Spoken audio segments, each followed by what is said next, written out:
Hey guys, what's going on? It's your boy Skilless-K coming back at y'all with another new Yu-Gi-Oh deck profile.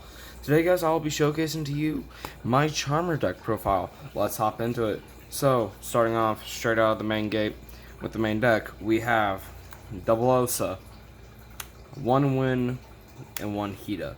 Now, if you don't know already, personally, when it comes to Charmers, my personal favorite way to run this deck is to go with the Earth variant of it, where it primarily focuses on the Earth-related strategy, where you basically just because of the fact that it has the most recursion available, and because it can help you set up some pretty good boards early on.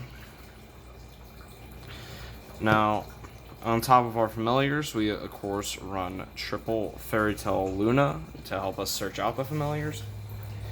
And then that's it for the actual Charmer package. Moving on to their familiars. Of course, we run triple Nefarious Archfiend, Eerie Nefariousness, double Inari Fire, and 1 Awakening of the Possessed, Nefarious Sir Archfiend. Now, the only reason I'm running Inari Fire is because I couldn't find any other good Earth extenders that were level 4. The reason why they had to be level 4 in particular is because I'm trying to focus on a synchro based strategy with this deck. Now, Inari Fire is one of the easiest extenders I know how to get out with this deck. Same with Nefarious Archfiend. And Nefarious Sir Archfiend allows you to have some good recursion. The only problem is that you most of the times have none. You want to see Inari Fire. Now, of course, you could just center your strategy around the Fire attribute, but in my opinion, it just leaves it a lot less. It leaves it with a lot less recursion in the main deck, at least. That is it for our familiars. Now, moving on to some of the smaller engines that help the deck run more efficiently.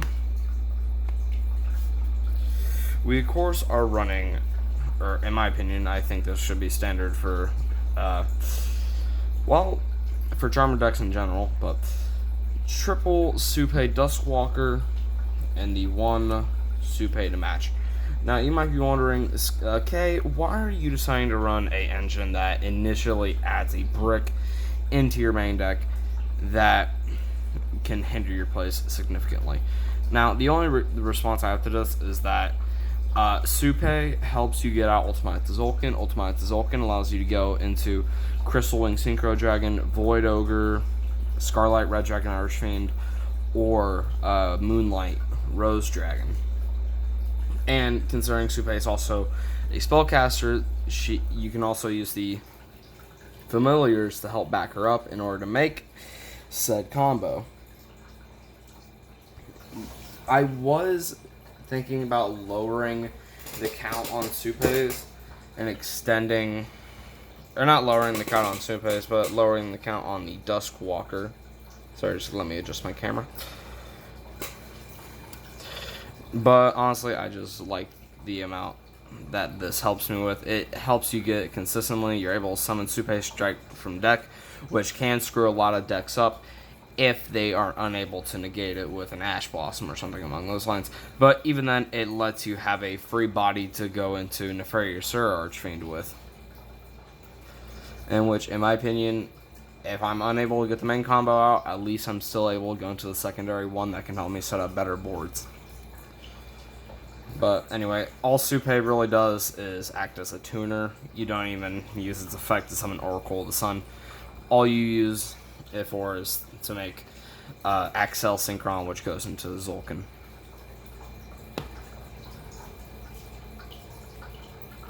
Moving on, we are, aside from the Supe engine, we are also running double Mathematician and 1 Trick Clown. Now, personally, if I could, I would extend the Mathematicians, but I currently can't find my 3rd copy. I would probably lower either, or I'd maybe take out the Pinkertops I use, but I like Pinkertops, and I'm not too, and I don't really mind not being able to get into Mathematician easier, just because the rest of the deck's able to function by itself pretty alright. Also, considering how low budget this deck is, you can make this deck for fairly cheap, and it can still put up some decent boards that are hard to go against. Now, the reason why I play Mathematician in particular is because he's a one card Link 2 and a Nefarious or Archfiend. I'll show you that later. But it's pretty crazy in my opinion. Or, sorry, not and, or. Moving on to our hand traps. We run triple Ash Blossom and triple Skullmeister, and then we also run one Pankratops along with it. Pankratops is also an Earth Extender that helps out really well with the deck. The only problems I've run into with this deck is that sometimes you don't get the right hand trap at a particular moment, but that can happen in decks. That's just RNG,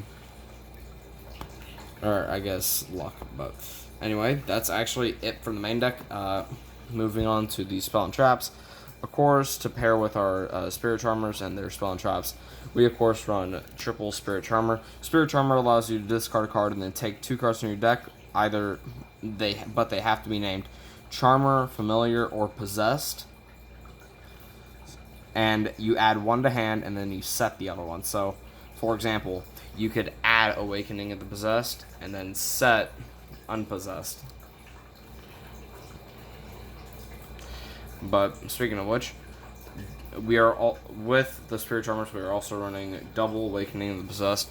Personally, you could chop it down to 1 and then try and mingle around with an extra Mathematician if you would like. But personally, I like it at 2 because you're not always going to run into your Spirit Charmers. So you want to get as much benefit as you can from the spell and traps as possible. The only problem with this is that there are no cards with the familiar, with the Spirit Charmer structure deck that have any protection for spell and traps. You could try and find a card that protects your spell and traps after they're activated, but yeah, that's one of the main reasons why you want to run 2, just because in case one of them gets destroyed, you're able to still get into another one with any other Spirit Charmers that you may have available. Okay, moving on to our one of spell and trap, or spells, I mean. We run 1 Call By and 1 Monster Reborn. Monster Reborn just to give your deck a little bit more more availability when it comes to your combos. It helps. It's a great extender with this deck, considering the amount of cards you put into the graveyard after your Link summoning and your Synchro summoning. And Call By the Grave is just to ensure that your combos go through.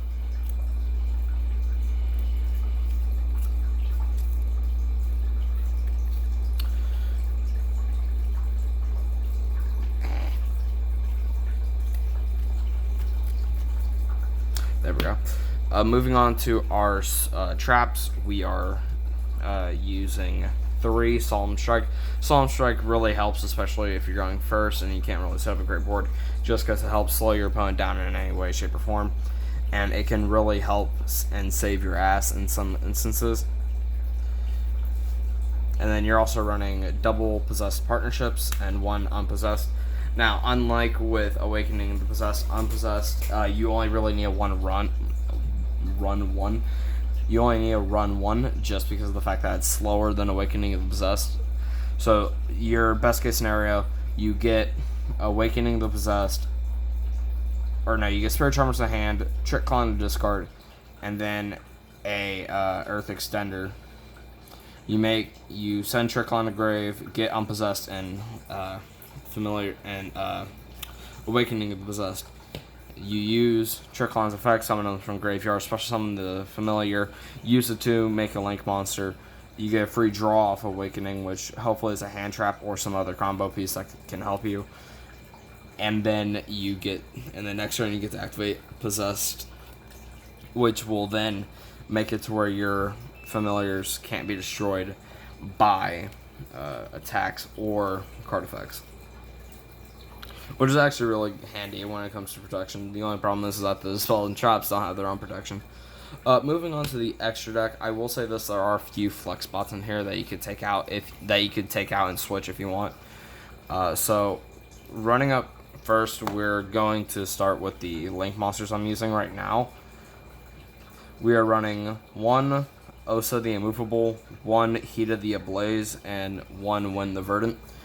I'm just going to say this here. This is just a fun fact here. I hate when people pronounce this card as Osa the Earth Charmer Immovable. It's immovable. Sorry, it's just, that sticks me out sometimes. Now, I will say this. Win, I don't really recommend, but it's the only other one I had available aside from Area. And unlike with, I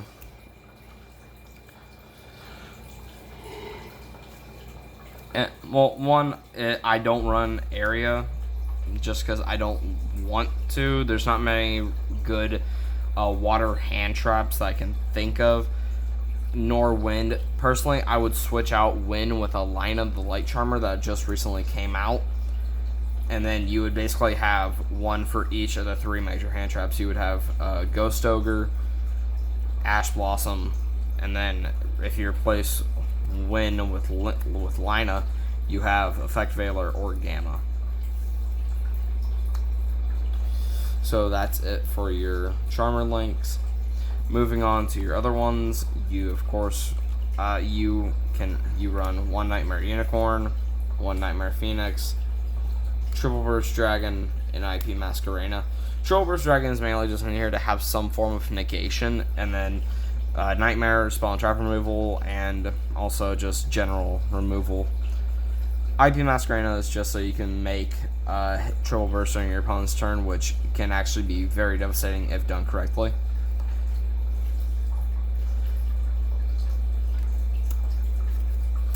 Moving on to your Synchro pack.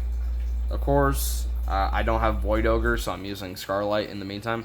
So, Scarlight, Red Dragon Archfiend, Crystal Wing Synchro Dragon, Black Rose Moonlight Dragon for your Ultimate targets, and then for your Synchro tuners, Coral Dragon and Excel Synchron. Coral Dragon is mainly just there for some removal and draw power, and then Excel Synchron is there to actually go into Ultimate Zulkin. Now, with this, I will say this: there is 1 flex spot, and there are 2 flex spots actually. There's Coral Dragon, and then there's Black Rose. Personally, I would just try and find some other card to replace Coral Dragon with. Most of the time, you're not going into it, and it's just taking up extra deck space. But it can be helpful during times if you need some quick and easy removal. And then Excel Synchron basically is your go-to once you get into the Supe Duskwalker combo. You go into it, and then you go into Zaya.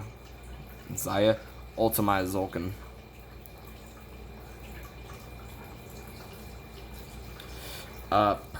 Actually, no, I lied. There's 2 flex spots. Scarlight, I'm only using Scarlight out of personal preference and the fact that he's the one I have available. But you could run something like Void Ogre Dragon and have some Spell and Trap negation to go with your Crystal Wing Synchro. Personally, I really like Scarlight just because he's quick and easy removal, and you're able to wipe your opponent's board and attack for game because it also does burn damage. And then you run 1 Abyss Dweller just because you can fit it in here. That's it for the main and extra deck. I will now go on to show you some of the combos. Okay, so this combo involves 3 cards. It involves Supe, Nefarious Archfiend, and Trick Clown. Now, normally Trick Clown is a dead card in hand, but in this combo it actually helps alleviate that because Supe can just discard any card and then summon Supe, the regular tuner, from the deck. And I'll show you. So, starting off, you would special summon Duskwalker by discarding Trick Clown. Duskwalker will then allow you to special summon. Let me find it.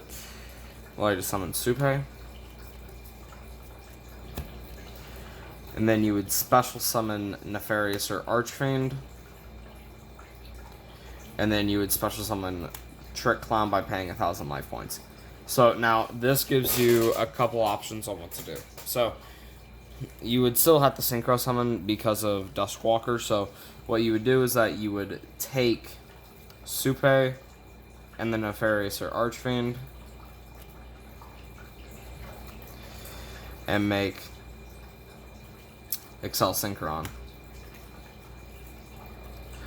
Excel-Synchron and Supay.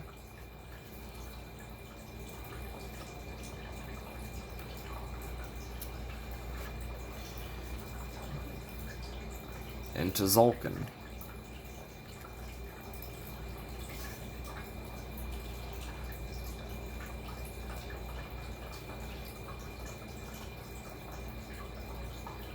Okay, and then Zolkin. Oh wait, sorry, I forgot. You also need a card to set. In this case, let's just say it's Possessed Partnerships. So, once you summon Zolkin, set Partnerships, his effect goes off. It allows you to special summon a level 8 or higher synchro. In this case, you will nab, or level 8 or 7 synchro. You would personally, this is just up to choice. You could either nab Void Ogre in this case, because you have an empty hand, you can negate spawn traps. Synchro Dragon to also negate and destroy, or you could use Black Rose in order to like stop them from summoning out, say, Borreload Savage or something among those lines. This is only really in here for level 5 or higher monsters that are played in the main deck. But in this case, let's just go with Crystal Wing.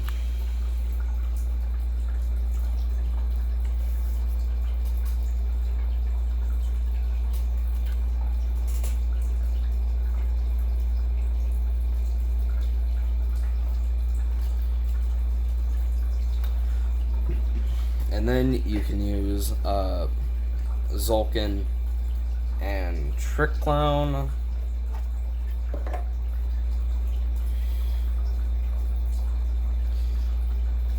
In order to make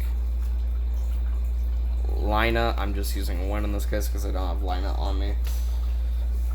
Use Lina.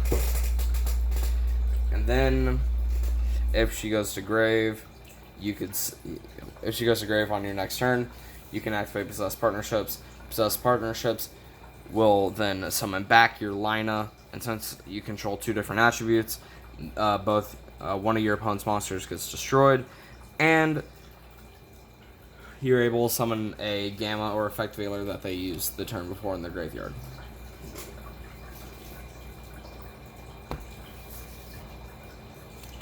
That is combo 1. On to combo 2.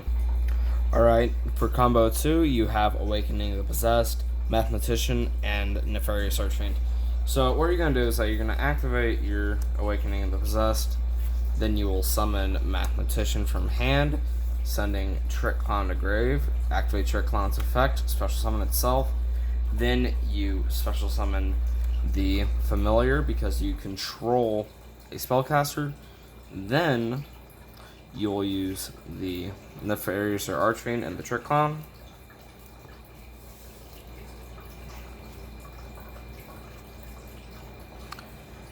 And either summon Osa or Lina, I mean. In this case, we'll summon Osa.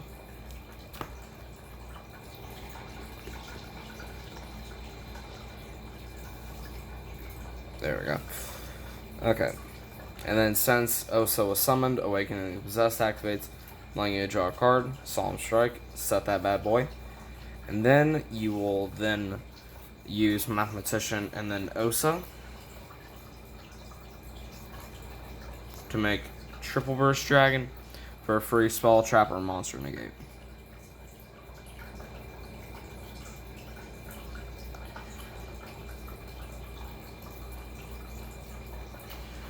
This can actually help because of damage step effects that activate. And plus you also have a Solemn set off of the Awakening. So you have 2 negates on board. Not much, but hey, this isn't a meta deck. We're just here to have fun.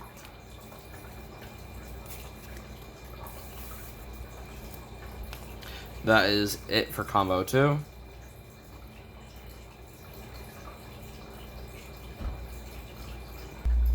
This is combo 3 in the last combo I'll be showing you.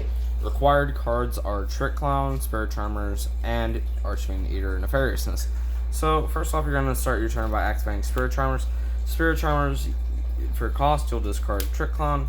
Spirit Charmers will then allow you to add to hand your Awakening of the Possessed and your Unpossessed. You set the Unpossessed, and then you add Awakening of the Possessed to hand.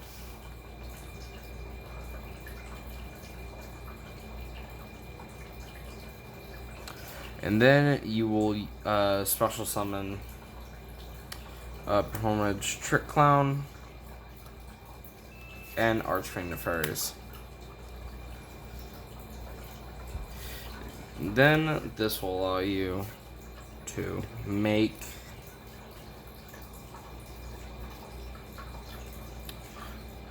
Osa or Lena. Again, in this case, we're going to go with Osa.